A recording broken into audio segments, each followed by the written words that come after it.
Assalamualaikum warahmatullahi wabarakatuh. Nama saya Farida Husna Nababan dari kelas 2 BSAC NIM 2011010055. Baiklah, pada kesempatan kali ini kita akan membahas sebuah makalah yang berjudul Kaifiyat Kitabah Al-Hamzah. Baiklah, kita masuk kepada pendahuluan. Latar belakang. Hamzah adalah suatu huruf yang dalam tulisan dia tidak berbentuk, tetapi umumnya dia ditulis dengan bentuk alif atau waw atau ya. Huruf hamzah yang berada di awal kata itu pasti berharokat dan jelas bunyinya serta wajib ditulis dengan bentuk alif. Dan adapun rumusan masalah. Yang pertama, apa pengertian hamzah? Yang kedua, bagaimana cara penulisan hamzah di awal kalimat? Yang ketiga, apa saja pembagian hamzah? Kita masuk kepada pembahasan kedua, cara pengucapan dan bunyi hamzah. Yang pertama, cara pengucapan huruf hamzah. Usahakan ding parit. Apa itu? Ronggang tenggorokan. Bagian bawah saling menyempit sehingga suara dan nafas yang sedang keluar dapat tertahan. Yang B, posisi lidah bagian pangkal jangan sampai naik ke langit-langit. Yang C, posisi lidah bagian ujung tidak melekat ke langit-langit. Yang D, huruf ini termasuk kelompok ismak. Bagian 2 cara pengucapan dan bunyi hamzah, yaitu bunyi huruf hamzah. Huruf hamzah dalam Al-Quran bila berbaris fathah sepadan dengan bunyi huruf abjad A. Bila berbaris kasrah sepadan dengan bunyi abjad I. Namun bila huruf hamzah ini berharokat dhammah sepadan dengan huruf abjad U. Kita masuk kepada pembagian ketiga, yaitu pembagian hamzah. Pembagian hamzah ada dua. Hamzah kotok. Hamzah kotok adalah secara leksikal artinya hamzah pemutus. Nama ini diambil karena karakter dari hamzah tersebut seperti memutus pembicaraan. Berbeda dengan hamzah wasol, ia hanya terbaca jika di awal kalimat. Namun jika ia didahului huruf berharokat, ia tidak terbaca. Contoh, hamzah wasol adalah hamzahnya dalam kalimat basmalah. Dalam pelafalannya dibaca bismillah, bukan bismi Allah. Semua hamzah yang berada di awal kata bahasa Arab adalah hamzah kotok, kecuali asma asyrah atau 10 kata. Hamzah kotok menurut jenis kata antara lain. Yang pertama, hamzah asli pada kata benda, kata kerja, dan kata bantu yang memang diawali dengan hamzah, contohnya. Yang kedua, hamzah mutra'ah, yaitu hamzah di awal kata kerja mutlari yang menjadi petanda kata ganti orang pertama atau saya. Contoh, aktubu atau saya menulis. Yang ketiga, hamzah dalam wajan, baik fi'il madli, isim masdar, dan fi'il amar. Contohnya,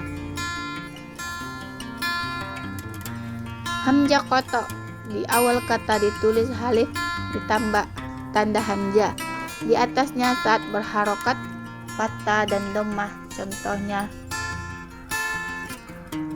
takho, dan di bawah alif saat berharokat kasrah. Yang kedua yaitu hamzah wasol. Hamzah wasol secara leksikal artinya hamzah penyambung. Nama ini disebutkan kepada hamzah ini karena ia terbaca di awal kalimat dan tidak terbaca saat didahului huruf yang berharokat. Maka hamzah wasol menjadi tidak terbaca.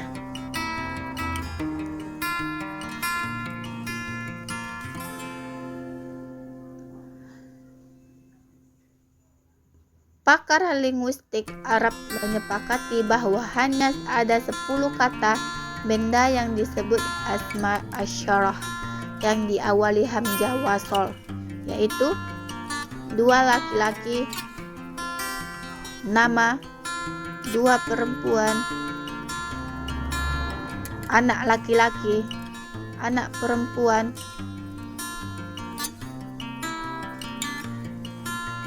orang perempuan, orang laki-laki.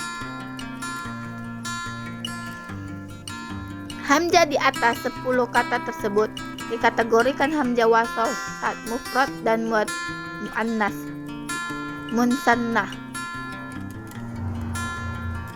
Hamzahnya berubah menjadi hamzah qata. Selain dari 10 kata benda tersebut, hamzah wasol juga terdapat pada isim masdar. Yang pertama isim masdar, yang kedua fi'il madli, yang ketiga fi'il amar, yang keempat alif lam tarik, yang kelima fi'il amar. Baiklah, kita masuk pada pembahasan cara penulisan hamzah. Cara penulisan hamzah yang terletak di tengah dan di akhir kata. A. Hamzah yang berada di tengah kata ditulis di atas alif jika hamzah berharokat fathah dan huruf sebelumnya berharokat fathah juga. Contoh salah.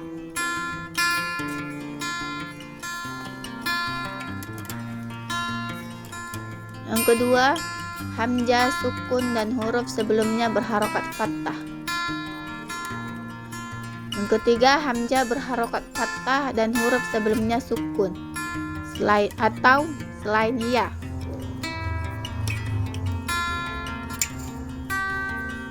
Yang B, hamzah yang berada di tengah kata ditulis di atas nabrah atau ya. Hamzah berharokat kasrah, hamzah berharokat fathah atau dhammah, sedangkan huruf sebelumnya kasrah. Hamzah berharokat fathah, namun huruf sebelumnya adalah ya sukun. Yang bagian C, hamzah yang berada di tengah kata ditulis di atas waw jika hamzah berharokat dhammah dan huruf sebelumnya fathah. Contohnya yang kedua, hamzah berharokat dhammah dan huruf sebelumnya sukun. Hamzah sukun dan huruf sebelumnya dhammah. Hamzah berharokat fathah dan sebelumnya dhammah. Kita dapat melihat contohnya ini.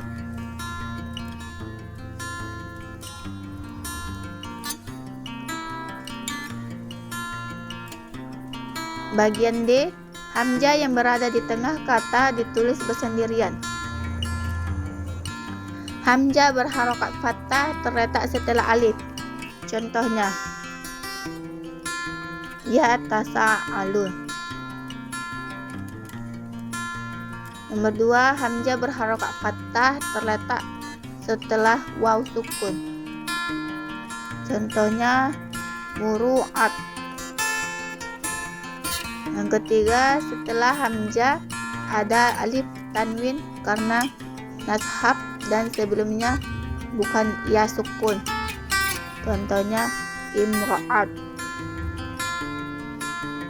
Bagian E, Hamzah yang terletak di akhir kata ditulis di atas huruf alif jika diketahui oleh huruf berharokat fathah, qoro'ah.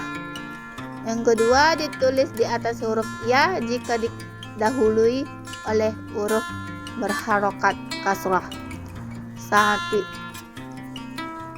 Kita dapat melihat contohnya sebagai berikut. Yang ketiga, ditulis di atas huruf waw jika didahului huruf berharokat dhammah. Contohnya takafu. Yang keempat, ditulis bersendirian hamzah jika didahului oleh huruf sukun, jaja, ngudu, syai'. Yang bagian F, tambahan alif isbah. Saat isim nakirah 15 memasuki amil nasab seperti huruf nasab 16.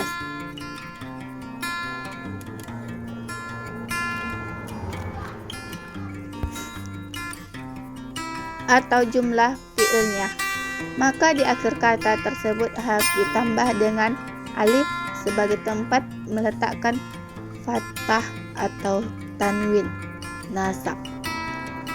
Alif yang berfungsi sebagai tempat tanwin nasab inilah yang disebut dengan alif isbah. Namun ada beberapa kata yang tidak boleh ditambah alif isbah saat bertanwin nasab, antara lain kata berakhiran huruf ta marbutoh, kata yang berakhiran huruf hamzah setelah alif, kata yang berakhiran huruf hamzah di atas alif, kata yang berakhiran huruf alif layyinah maksurah.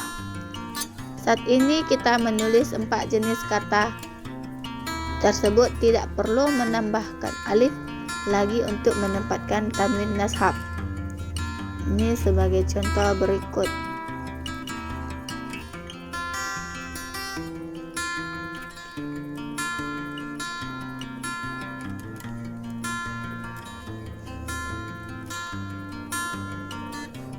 Baiklah, kita masuk kepada tahap terakhir, yaitu penutup, kesimpulan.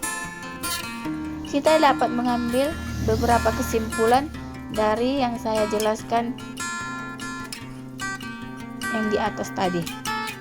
Yang pertama, hamzah adalah huruf hijaiyah yang tidak mempunyai bentuk sendiri dalam penulisan Arab seperti halnya huruf-huruf hijaiyah lainnya. Yang kedua, hamzah adalah huruf hijaiyah yang menerima vokal atau harokat. Yang ketiga, hamzah dan alif memiliki perbedaan yang sangat signifikan dalam berbagai aspek, baik aspek penulisan, fungsi, maupun bentuk. Yang keempat, huruf hamzah yang terletak di tengah kalimat memiliki 5 keadaan, yaitu ditulis dalam bentuk alif, ditulis dalam bentuk waw, hamzah ditulis dalam bentuk ya, hamzah ditulis secara terpisah, dan hamzah ditulis di atas nabhah. Sekian yang dapat saya simpulkan dari pemaparan yang saya jelaskan di atas tadi.